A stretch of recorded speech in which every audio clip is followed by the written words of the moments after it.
감사합니다. 예수 그리스도의 은혜와 평강이 수요 예배를 드리는 성도님들의 삶 가운데 가득하기를 바랍니다.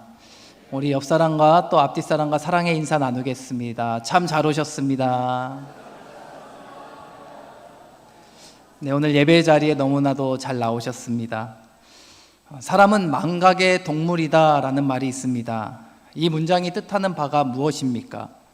사람은 지나간 일에 대해서 너무나 쉽게 잊어버리는 존재다 라는 이야기입니다. 독일의 심리학자인 헤르만 에빙하우스는 1885년에 기억에 관하여라는 책에서 망각곡선이라는 것을 제시했습니다. 망각곡선이란 시간이 흐를수록 학습한 내용을 얼마나 잊어버리는지에 대한 연구 결과입니다. 이 결과에 따르면 암기를 한 후에 20분이 지나면 58%의 학습 내용만 기억이 남는다고 합니다.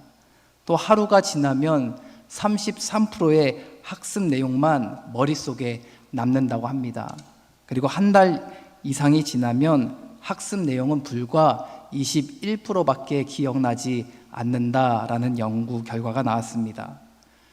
이 연구 결과를 통해 우리가 알 수 있는 것이 무엇입니까? 사람은 열심히 학습한 것들을 끊임없이 반복해서 연구하지 않으면 너무나 많은 것을 쉽게 잊어버리고 만다라는 것입니다. 사람이 끊임없이 반복하여 학습하지 않으면 학습 내용과 배운 지식을 너무나 쉽게 잊어버린다라는 것이죠. 이것은 신앙생활에도 동일하게 적용되는 문제라고 할 수 있습니다.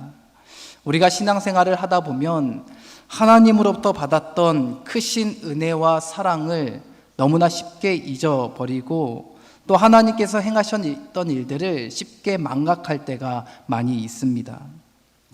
하나님께서 하나님의 말씀을 거역하고 또 하나님의 품을 멀리 떠났던 이스라엘 백성들의 믿음을 다시금 일깨우시기 위해 여러 선지자들을 통해 간절히 호소하도록 하셨던 메시지가 무엇인 줄 아십니까? 바로 기억하라 라는 것입니다. 무엇을 기억하라는 것입니까? 하나님의 행하신 일들을 기억하고 하나님이 내게 허락하신 축복들을 기억하고 하나님이 내게 베푸신 은혜를 기억하라는 것입니다. 그러나 이스라엘 백성들은 이러한 모든 것들을 너무나도 쉽게 잊어버리고 말았습니다. 하나님께서 내 삶에 행하시고 베푸셨던 그 은혜와 사랑에 대해 너무나 쉽게 망각해버리고 말았습니다. 그러자 어떠한 결과가 나타났습니까? 백성들이 하나님의 품을 떠나 사는 모습을 보이고 말았습니다. 그러므로 신앙생활을 할 때에도 반복하여 기억하는 훈련은 매우 중요한 훈련입니다. 하나님이 행하신 일, 하나님이 베푸신 은혜와 사랑에 대하여서 반복하여 끊임없이 기억하여서 날 향한 하나님의 그 사랑과 은혜의 깊이를 깨닫는 것은 매우 중요한 훈련이라고 말할 수 있습니다. 그래야지만 우리의 믿음이 자라고 성장하는 것입니다. 이것이 기억이 주는 유익입니다.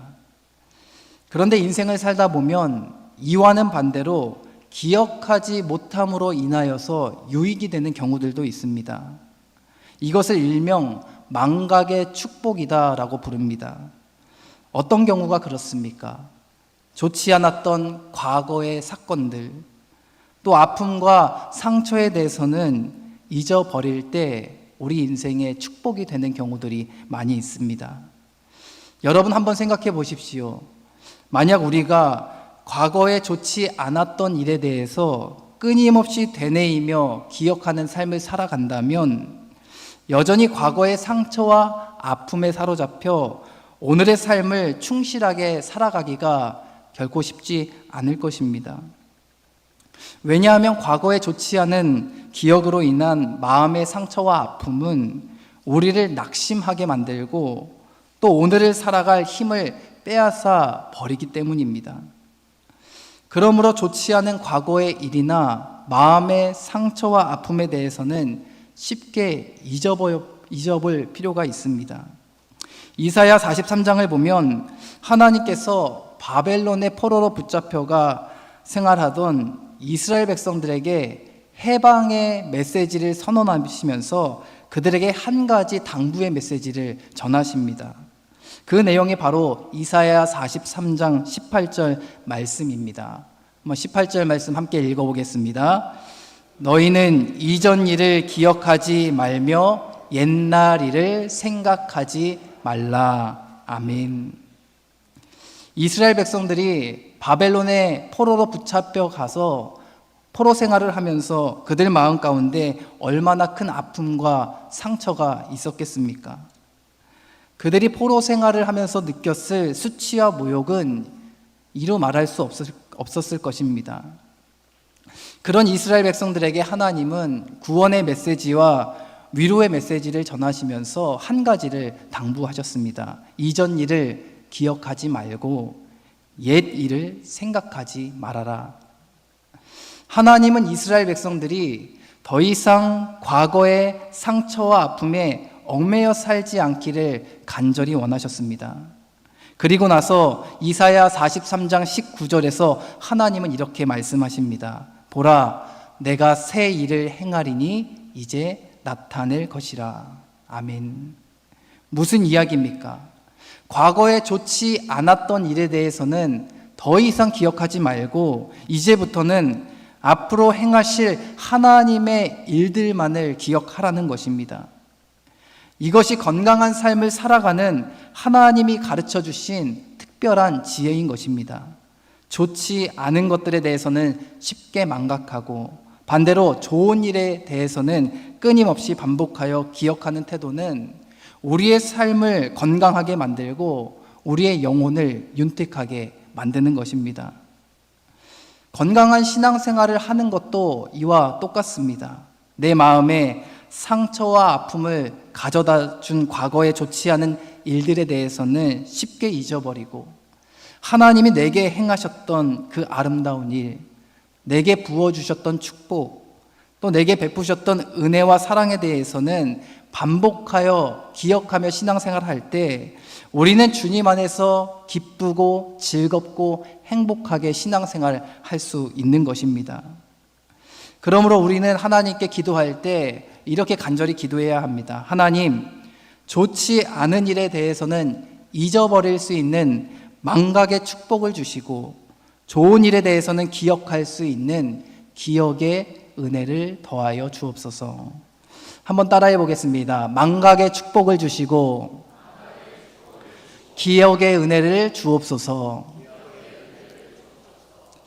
그러나 많은 경우 이와 반대로 신앙생활을 합니다.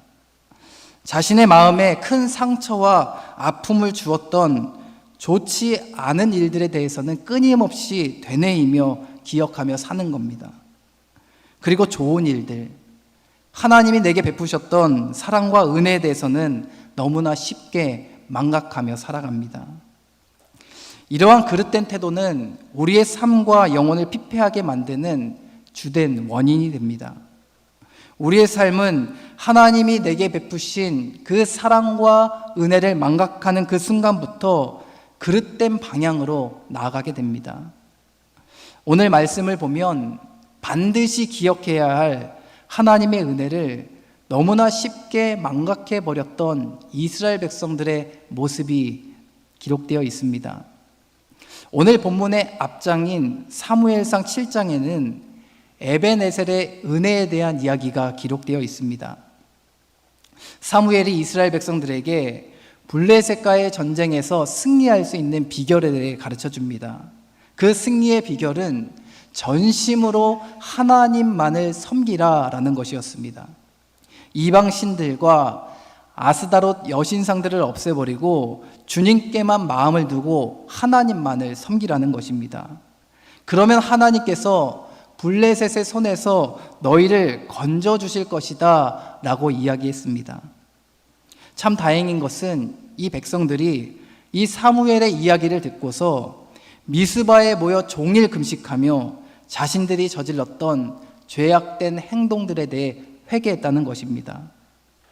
또 사무엘은 이스라엘의 구원을 위하여서 하나님께 간절히 중보기도를 올려드렸고 또 백성들이 회개하자 하나님께서 다시 은혜를 베풀어 주셔서 이전에는 블레셋에게 패배하며 언약궤를 빼앗기는 뼈아픈 패배를 경험했지만 이번에는 블레셋과의 전쟁에서 승리하도록 이끌어 주셨습니다. 이에 사무엘이 미스바와 센 사이에 돌을 가져다 놓으면서 그 돌의 이름을 에벤에셀이라고 지었습니다. 이 에벤에셀의 뜻은 하나님이 우리를 여기까지 도우셨다라는 것입니다. 하나님의 영광이 백성들의 삶에서 떠나갔다가 그들이 전심으로 회개하며 하나님께 돌이키자 다시 하나님의 은혜가 이스라엘 백성들의 삶 가운데 임한 것입니다. 이 얼마나 감격스러운 장면입니까? 하나님께서 블레셋에게 하나님의 임재를 상징하던 그 언약궤를 빼앗기도록 하시며 하나님의 영광을 거두어 가셨지만 다시 그들의 삶에 하나님의 은혜를 베푸신 것입니다. 그들에게 두 번째 기회를 허락하신 것이죠. 그들이 무엇이 이쁘다고 하나님께서 이렇게 다시 은혜를 베풀어 주셨을까요? 그들은 하나님의 말씀을 거역하고 또 언약궤를 전쟁 승리의 수단으로만 이용하는 매우 이기적인 종교인이었습니다. 그들은 하나님께로 마음을 돌이키고 뜻을 돌이키고 삶을 돌이키기로 결정하니까 하나님께서 그들의 삶에 은혜를 다시 베풀어 주셨습니다. 이처럼 우리가 믿는 하나님은 은혜가 풍성한 하나님이신 줄 믿으시기를 바랍니다. 참 놀라운 것은 이 하나님의 은혜에 대해 깊이 묵상하면 묵상할수록 감사가 고백되어진다는 것입니다. 여러분, 은혜가 무엇입니까? 은혜는 하나님께서 값없이 주신 선물입니다. 하나님께서 조건 없이 주신 선물을 가리켜서 은혜라고 말합니다. 하나님께서 이스라엘 백성들에게 다시 은혜를 베풀어 주신 것에는 어떤 특별한 이유가 있어서가 아니었습니다. 그들이 회개했기 때문에 하나님께서 은혜 베풀어 주신 것도 아니다라는 이야기입니다. 왜냐하면 하나님의 은혜는 조건 없는 선물이기 때문입니다. 물론 회개와 하나님의 은혜는 깊은 상관관계가 있습니다. 회개는 하나님의 은혜를 경험하는 첫 출발점이자 하나님의 은혜를 경험하는 매우 중요한 통로입니다. 그러나 회개가 은혜를 얻기 위한 절대적인 조건은 아니다라는 말씀을 드리는 것입니다. 우리가 하나님께 회개하기 이전에 하나님의 은혜는 이미 우리에게 주어지는 것입니다.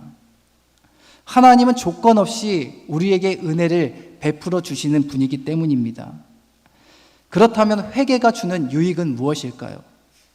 회개는 이미 하나님께서 내게 베풀어 주신 그 은혜가 더 풍성하게 누리게 하도록 하는 은혜의 수단인 것입니다. 죄가 더한 곳에는 은혜가 더욱 넘친다는 사도 바울의 고백이 있지 않습니까?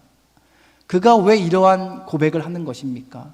죄의 크기를 알면 알수록 하나님의 은혜가 더 커 보인다는 것입니다. 그렇기에 우리가 회개하면 하나님의 은혜를 더 풍성하게 누릴 수 있는 것입니다. 내 삶에 하나님의 은혜가 임하기까지는 어떤 전제 조건이 있는 것이 절대로 아닙니다. 왜냐하면 하나님의 은혜는 나의 어떠함 때문에 주어지는 것도 아니고 나의 공로 때문에 주어지는 것도 아니기 때문입니다. 하나님의 은혜는 하나님께서 전적으로 베풀어 주시는 선물과도 같은 것입니다.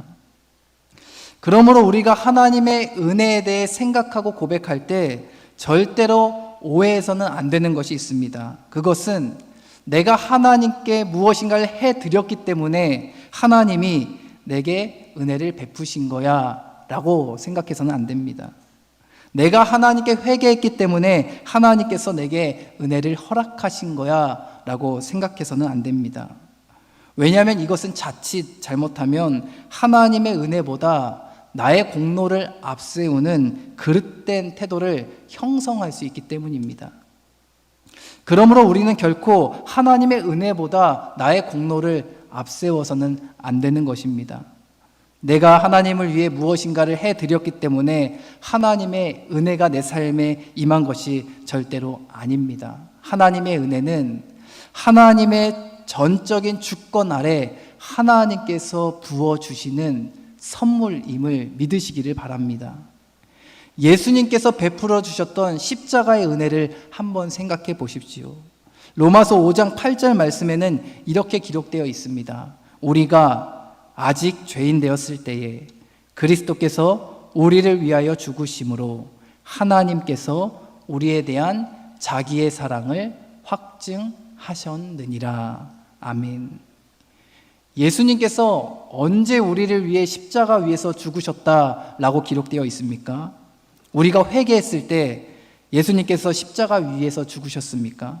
아니면 우리가 어떤 공로를 쌓았을 때에 예수님께서 우리를 위해 십자가 위에서 죽으셨습니까? 그렇지 않습니다. 언제 우리를 위해 십자가 위에서 죽으셨다라고 성경은 증언합니까? 우리가 아직 죄인의 신분 가운데 있을 때에 우리를 위해 십자가 위에서 죽으셨다라고 사도 바울은 증언합니다.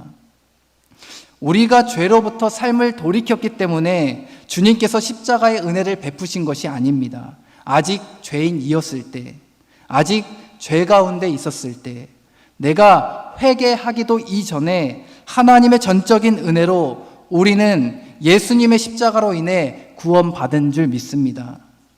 그러므로 우리가 하나님의 은혜를 고백할 때에는 매우 커다란 감격이 있어야 하는 것입니다. 어떠한 구원의 감격이 있어야 하는 것입니까? 여전히 죄 가운데 허덕이며 살아가던 연약한 내 삶에 하나님 은혜 베풀어 주셔서 감사합니다. 구원받을 자격 전혀 없는 내 삶에 구원을 허락하여 주신 주님의 은혜 감사합니다. 라는 믿음의 고백이 우리의 입술 가운데 있어야 하는 것입니다. 그러므로 우리는 날마다 하나님이 베푸신 은혜와 사랑을 잊지 말고 기억하며 살아가는 일에 열심을 내야 하는 것입니다. 그런데 많은 경우 이 하나님의 은혜를 너무나 쉽게 망각한 채로 살아갑니다. 하나님의 은혜가 내 삶에 임했던 그 순간만큼은 하나님의 은혜를 고백하지만 시간이 조금만 흐르면 하나님의 은혜를 너무나 쉽게 잊어버리며 살아갈 때가 많이 있습니다. 오늘 함께 읽은 이 사무엘상 8장에 기록된 이스라엘 백성들이 꼭 이와 같았습니다. 그들은 분명 사무엘상 7장에서 에벤에셀의 은혜를 경험했던 사람들입니다. 그러나 이 8장에 와서는 하나님께 너무나도 배은망덕한 모습을 보여주고 있습니다. 하나님께서 블레셋에게 승리하도록 은혜를 베풀어 주셨는데 이 백성들은 이방 나라들처럼 왕을 세워달라고 하나님께 간절히 요구하고 있습니다. 이것은 참으로 무례한 요구였습니다. 왜냐하면 이스라엘 백성들에게는 이미 보이지 않는 왕이 계셨기 때문입니다. 그분이 누구입니까? 바로 하나님이죠. 이스라엘 백성들은 신정 국가임에도 불구하고 그들은 다른 민족들처럼 눈에 보이는 왕을 달라라고 요구하고 있는 것입니다. 이것은 더 이상 하나님의 다스림을 받지 않겠다라는 뜻을 표명하는 것과 같았습니다. 하나님을 더 이상 자신들의 왕으로 인정하지 않겠다라는 불신앙적 행위였습니다. 분명 하나님은 사무엘상 7장에서 블레셋과의 전쟁에서 다시 승리할 수 있도록 은혜를 베풀어 주셨습니다. 그래서 사무엘은 미스바와 센 사이에 돌을 가져다 놓으면서 그 돌의 이름을 에벤에셀, 하나님이 우리를 여기까지 도우셨다라고 지었습니다. 사무엘은 그 돌을 세우면서 이스라엘 백성들이 그 돌을 바라볼 때마다 하나님이 베푸셨던 그 은혜들을 기억하고 기념하라라는 의미에서 그 돌을 세웠습니다. 그럼에도 불구하고 세월이 흐르자 이스라엘 백성들은 이 하나님의 은혜를 금세 잊어버리고 말았습니다. 그렇다면 그들은 도대체 왜 하나님의 은혜를 이렇게 금세 잊어버리고 만 것일까요? 그 이유에 대해서는 성경의 지면에는 자세히 기록되어 있지 않습니다. 제가 이 말씀을 묵상하면서 깨달은 것은 사무엘은 에벤에셀이라는 돌을 세우면서 하나님의 은혜를 고백하고 있지만 정작 이스라엘 백성들은 그 돌을 바라보면서 자기의 공로를 기억하지 않았을까라는 생각을 해보았습니다. 블레셋에게 거둔 승리를 두고서 서로 다른 생각을 갖고 있는 것이죠. 같은 사건을 경험하고서도 다른 생각을 품은 것입니다. 한 사람은 그 전쟁의 승리가 하나님의 은혜로 이루어진 것이라고 생각했던 것이고, 이 백성들은 자신들이 하나님께 철저하게 회개했기 때문에 얻은 승리라고 생각했을지도 모릅니다. 즉 자기의 공로를 하나님의 은혜보다 앞세우는 잘못을 범하고 만 것입니다. 그들이 자기의 공로로 승리를 얻은 것이라고 생각하니까 이처럼 하나님 앞에서 너무나도 배은망덕한 행동을 보이고 만 것입니다.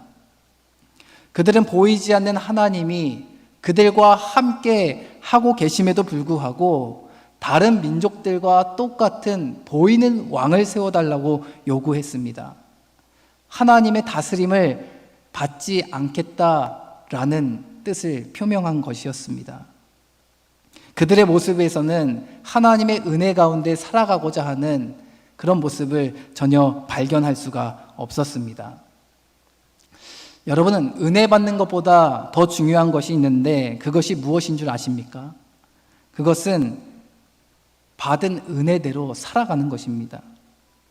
왜냐하면 우리의 삶은 한 번 은혜 받았다고 해서 끝이 나는 인생이 아니기 때문입니다. 은혜 받고 나서 그 은혜를 반복하여 기억하면서 그 은혜에 감사하며 받은 은혜를 또 다른 이들에게 흘려보내는 삶을 살아가야 할 사명이 우리에게 있는 것입니다. 그러므로 은혜 받는 것도 중요하지만 은혜 받고 난 이후의 삶도 매우 중요하다라는 사실을 우리는 결코 잊어서는 안 되는 것입니다. 사역을 하다 보면 은혜 받았다고 고백하는 성도님들이나 또 청년들, 학생들, 어린이들을 자주 만나게 됩니다. 특별히 어떤 부흥회나 수련회를 마치고 나면 은혜 받았다라고 이야기하는 경우들이 많이 있습니다. 그런데 참 의아한 부분은 그 당시에는 눈물 콧물 흘리면서 은혜 받은 것처럼 분명히 보였는데 부흥회가 끝나고 또 수련회가 끝난 이후의 삶은 크게 달라지지 않는다라는 것입니다.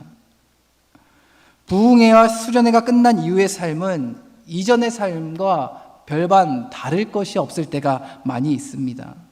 분명 부흥회와 수련회 기간 동안은 정말 눈물 콧물 흘려가면서 하나님께 회개기도 하고 하나님으로부터 온갖 은혜를 받은 것처럼 보였는데 부흥회와 이 수련회가 끝난 이후에는 하나님의 은혜 가운데 살아가지 못하는 경우들을 참 많이 보았습니다. 왜 이런 현상이 나타나는 것일까요? 그것은 아마도 은혜를 일시적인 것이라고 생각하기 때문일 가능성이 높습니다. 내가 하나님의 말씀을 들으며 눈물을 흘리는 것, 내가 하나님께 간절히 기도하며 눈물 콧물 쏟았던 것, 그런 것들을 은혜라고만 생각했기 때문일 가능성이 높습니다. 이런 것도 은혜가 맞죠. 하나님이 은혜 주셔서 눈물이 흐른 것이죠. 그러나 은혜는 일시적인 것이 아니라 지속적인 것입니다. 은혜를 받았다고 고백했다면 은혜 받은 자답게 살아가기를 힘써 노력해야 하는 것입니다. 말씀을 들으며 기도를 하며 감동을 받아 눈물 콧물 쏟으며 하나님께 감사의 고백을 올려드리는 것도 물론 은혜 받은 것입니다. 그러나 그 은혜가 진짜 은혜가 되게 하려면 지속적인 삶으로 이어져야 하는 것입니다. 목회자들이 설교를 마친 후에 성도님들과 인사를 나눌 때면 성도님들이 목회자들에게 의뢰하는 인사 중 하나가 있죠. 목사님, 은혜 받았습니다. 라는 인사입니다. 그렇다면 그때 성도님들은 어떤 마음으로 그런 고백을 하고 계십니까? 제가 말씀을 준비하면서 우리 성도님들은 과연 언제 이 은혜 받았습니다 라는 말을 할까라는 생각을 해보았습니다. 아마 그 고백 속에는 여러 가지 의미가 담겨 있을 거란 생각이 들었습니다. 어떤 성도님들은 은혜 받았습니다 라고 입술로 말하면서 속으로 이렇게 생각할 것 같습니다. 목사님, 오늘 말씀 짧아서 좋았습니다. 또 어떤 분은 목사님, 오늘 일찍 끝내주셔서 감사합니다. 또 어떤 경우에는 목사님, 오늘 목사님이 전해준 말씀이 제가 생각하던 것과 너무나 일치합니다. 아니면 목사님의 말씀이 지금 제 상황에 너무나 필요했던 말씀입니다 라는 마음으로 은혜 받았습니다 라고 이야기할 것 같았습니다. 그런데 제가 오늘 말씀을 준비하면서 깨달은 것은 이 은혜 받았습니다 라는 이 고백은 굉장히 무게감 있는 고백이라는 것을 깨닫게 되었습니다. 이것의 본래 의미는 제가 은혜 받은 대로 이제부터 그렇게 살아가 보겠습니다 라는 이 무게감이 있는 고백이라는 것입니다. 여러분, 은혜 받았다는 것은 순간적인 고백을 넘어 지속적인 삶으로 나아가는 것을 의미하는 것입니다.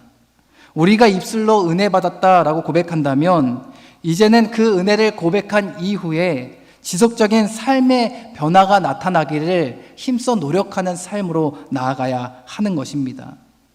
그러므로 은혜 받았다라고 입술로 고백하는 것도 중요하지만 그 고백 이후의 삶의 변화는 더 중요하다라는 사실을 마음속에 새기시기를 바랍니다. 다시 말하면 하나님의 은혜를 받는 것도 중요하지만 하나님의 은혜를 받은 자답게 살아가는 것은 더욱 중요한 문제입니다. 하나님의 자녀가 되는 것도 중요하지만 하나님의 자녀답게 지속적으로 살아가는 것은 더욱 중요한 부분입니다. 우리가 직분을 받는 것도 중요하지만 직분에 걸맞는 삶을 살아가는 것은 더욱 중요한 일인 것입니다. 그러므로 우리가 은혜 받았습니다 라고 고백할 때에는 순간적인 고백을 넘어서서 지속적인 삶으로 나아갈 것을 결단하는 것이라는 것을 깨달으시기를 바랍니다.